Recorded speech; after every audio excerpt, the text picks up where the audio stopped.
Bienvenue à ce 5e numéro de Sassa Magazine. Nous sommes un condensé de connaissances pour transformer vos rêves en réalité. Au sommaire, mise en place de mécanismes transitionnels au Kasaï central, les acteurs de la société civile s'engagent à y apporter leur contribution. Engagement pris au terme d'un atelier de 2 jours organisé par le Bureau conjoint des Nations Unies aux droits de l'homme. Sassa Magazine. La prise en charge des survivants de violences basées sur le genre fait face à de nouveaux défis. La délégation de l'ambassade de Suède qui apporte l'aide dans ces domaines les a palpés à l'occasion de sa visite effectuée à Kananga au cours de la semaine qui s'achève. Sassa Magazine. Mesdames et messieurs, bienvenue à ces magazines. Tenu ce week-end de la session de formation des acteurs de la société civile du Kasaï central sur la justice transitionnelle, session organisée par le Bureau conjoint des Nations Unies aux droits de l'homme au Centre des ressources pour enseignants à Kananga. Reportage.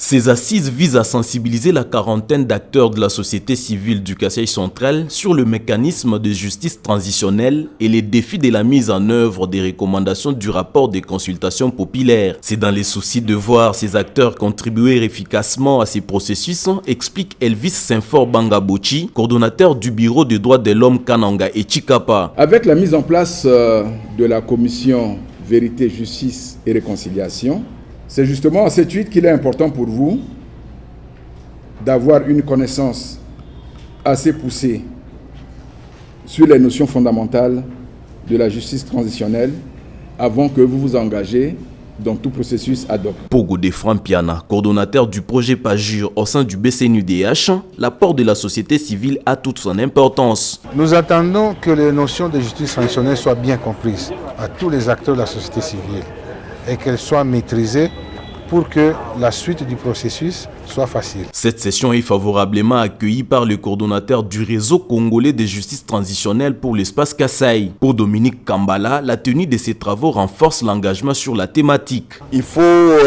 après une mobilisation, une fédération des énergies pour travailler ensemble en faveur des victimes. On n'a pas besoin de construire l'état de droit dans le sang, dans les cris, dans les pleurs des veufs, des veuves, des orphelines et des orphelins. Outillé, le participant décide d'intensifier la sensibilisation. Nous prenons l'engagement de concilier les populations qui ont été abattues par les conflits et aussi à prévenir les conflits futurs. Nous voulons que nous puissions élargir les informations sur la justice transitionnelle et de donner la paix dans nos communautés. Précisons que cet atelier intervient près de 2 ans après les consultations populaires sur le mécanisme de la justice transitionnelle organisé en province avec l'appui du BCNUDH.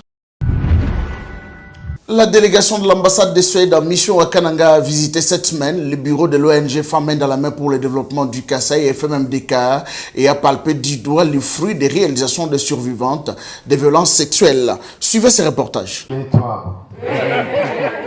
Il s'est agi pour cette délégation conduite par M. Berthollet, secrétaire à l'ambassade de Suède, qui est le principal bailleur des programmes de l'NFPA au Kasaï, de se faire une idée claire de l'évolution des programmes appuyés, ce qui permettra d'élever de nouvelles options, explique le chef de bureau de l'NFPA Grand Kasaï, Dr Marguerite Kunduma. On est super impressionné par ce que les FMDK fait. Surtout, on est impressionné par la transformation de la vie des femmes. Parce que c'est ça, c'est vraiment ça notre mission. Transformer la vie déjà, toucher les vies. Et ça, on est vraiment impressionné par ça. Mais il y a aussi beaucoup de défis et beaucoup de besoins qui restent. Et on continue à travailler ensemble pour voir comment adresser toutes ces questions. Les survivants des violences sexuelles et celles basées sur le genre réinsérés socio-économiquement ont, à l'occasion, exprimé leur gratitude à l'endroit de la Suède et ont présenté les fruits des activités entreprises grâce à l'appui reçu, mais aussi les difficultés, notamment le manque d'un cadre propice pour des réunions en masse et une structure sanitaire pouvant le prendre en charge sur le plan sanitaire pour les différentes maladies en dehors des cas de violences sexuelles. Cette visite réjouit Nathalie Kambala-Loussé, coordonnatrice nationale des FMDK, structure de mise en œuvre qui encadre les survivantes. Et je vous assure que les impressions étaient très étonnantes de leur part. Nous travaillons tout le jour dans le domaine de protection de la femme, le domaine de la promotion de la femme, la bonne gouvernance, la bonne citoyenneté, la défense des droits des femmes ainsi que la lutte contre les violences sexuelles. Mais ici, c'est plus les femmes qui ont reçu les kits de réinsertion socio-économique dans le programme du JAD. Promotion des droits politiques des femmes, les réseaux des femmes pour la promotion des droits de l'enfant et de la femme a organisé une réunion d'échange avec les dirigeants des partis politiques installés au Kasaï central autour de cette thématique. Suivez ce reportage de Marlène Kanko. L'objectif de ces échanges y avec les dirigeants des partis politiques fonctionnant au Kasaï central, en majorité les femmes présidentes des ligues des femmes, est d'identifier des femmes ayant des ambitions pour des postes de prise de décision, indique Maître Nana Izombo, chef des projets qui a présidé la rencontre. Il y a plusieurs activités organisées par le REFEDEF, notamment la sensibilisation avec ces femmes en ce qui concerne leurs droits civiques et politiques. Et ces projets visent à promouvoir les droits de la femme, surtout à ce qui concerne la politique. Nous allons les accompagner à travers les échanges entre femmes avec dans des réunions et la sensibilisation de ces femmes jusqu'à arriver à trouver leur ambition. Ayant pris part à cette rencontre, le président de la DEFAT, Edouard Ngindou, salue cette initiative et promet l'implication de son parti. Comme notre contribution à DEFAT va offrir un cadre pour pouvoir faciliter la formation, les rencontres avec les femmes du centre Kasaï qui voudraient avoir la formation et l'accompagnement de REDEFET au niveau de notre salle de réunion d'ADEFAT. Dans le cadre de ces programmes, l'ONG REFEDEF va s'occuper de l'union conjugale de l'enfant et de la participation politique de la femme dans la ville de Kananga, précisément dans le groupement de Bakwabusha, dans l'interland de la ville et du territoire de Kazumba. Autre chose, l'Ordre national des infirmiers du Kasaï central en appelle à l'intervention des autorités politico-administratives pour décourager la prestation des infirmiers non inscrits.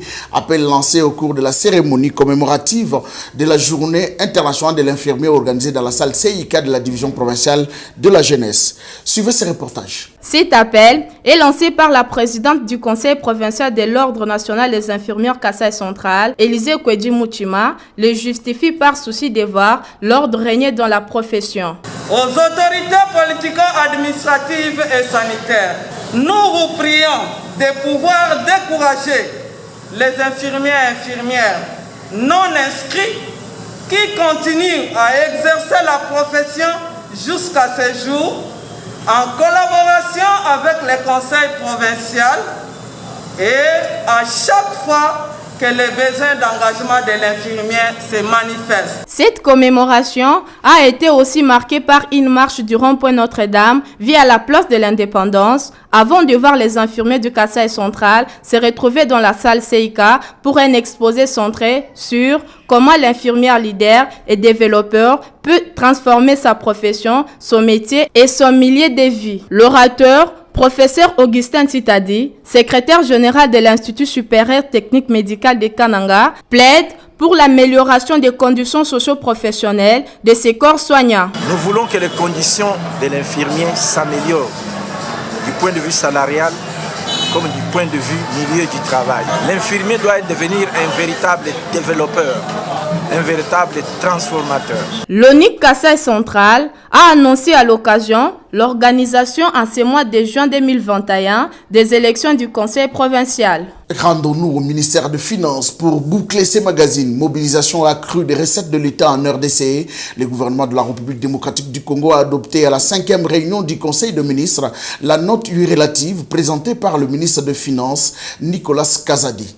Reportage. La note présentée par le ministre des Finances sur l'évaluation et le suivi des mesures pour la mobilisation accrue des recettes de l'État fait partie des décisions prises lors de la précédente réunion du Conseil de ministres. À travers cette note, Nicolas Kazadi Kadima salue l'aboutissement des décisions avec le Fonds monétaire international. Les crédits dégagés de l'ordre de 1,5 milliard de dollars permettront d'assurer un appui budgétaire. Un montant à libérer en cette tranche conditionné par une revue semestrielle devant permettre permettre aux deux parties de faire le point sur la bonne gestion des ressources mises à disposition. Ce programme prévoit l'accompagnement des efforts de mobilisation des recettes internes à travers les réformes de la fiscalité, notamment la TVA, les exonérations et les recettes non fiscales, l'amélioration de la gouvernance et la transparence dans le secteur extractif. L'argentier congolais s'est réjoui du leadership du président de la République démocratique du Congo, Félix-Antoine Tshisekedi, qui, en tant que président de l'Union africaine, a pesé dans les discussions au sein du G20 pour obtenir certaines facilités par le pays africain. C'est dans ce cadre précis de ce programme de relance de l'économie mondiale consécutif à la crise du Covid-19 que la RDC devra bénéficier d'une enveloppe de 1,5 milliard de dollars. À la suite de l'exhortation du Premier ministre et chef du gouvernement Jean-Michel Sama Lukonde faite aux membres du gouvernement sur l'objectif de mobilisation des recettes publiques, le ministre Nicolas Kazadi a annoncé au cours de cette réunion la signature à l'initiative de son collègue des affaires foncières d'un arrêté interministériel pour la bancarisation de toutes les opérations immobilières. Nous sommes arrivés à la fin de ce 5e magazine sur Sasa Studio.